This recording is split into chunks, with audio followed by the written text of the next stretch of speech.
Hi guys, good morning, good afternoon. Ito guys, si Mr. Nuna, magluto muna ng tosino. At walang Wow! maulam, ito lang po. Ito lang ang pwede mabili dito sa tindahan na maulam. Ito guys, nagpakulo na akong tubig. Ito guys, disclaimer lang, hindi pa ako endorser ng tosino. Ito lang guys, para itong content lang. Luluto ako. Ito lang guys, may dumi.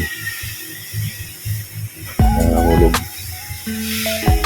Yan guys, kulong-kulo na yung tubig.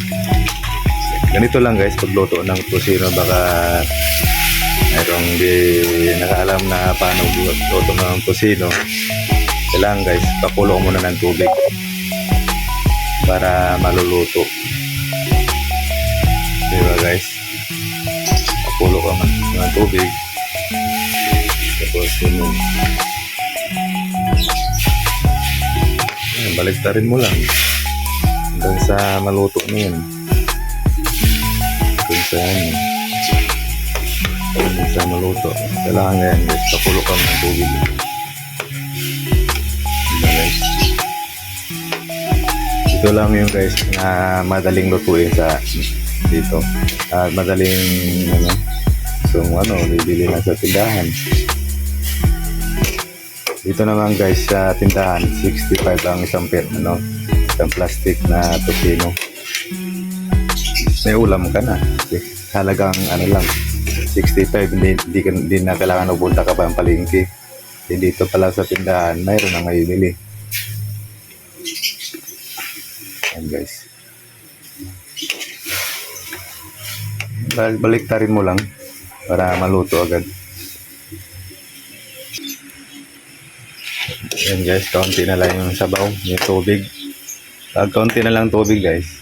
Lalagyan na lang ng yan, ng mantika. Diba guys? Kaya mantika. Diba?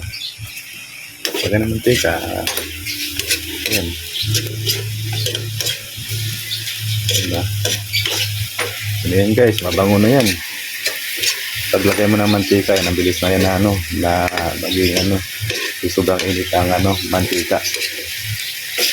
Madali na yan yan mantika. Diba guys? Dagdagan kaunting mantika kasi yan masarap. Diba guys?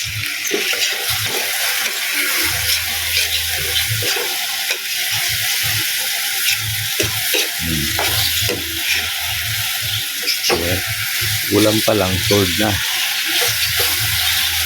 Tosino pa lang yun guys. Diba guys? Kaya na nga po eh. Yan. Diba guys, ang bango.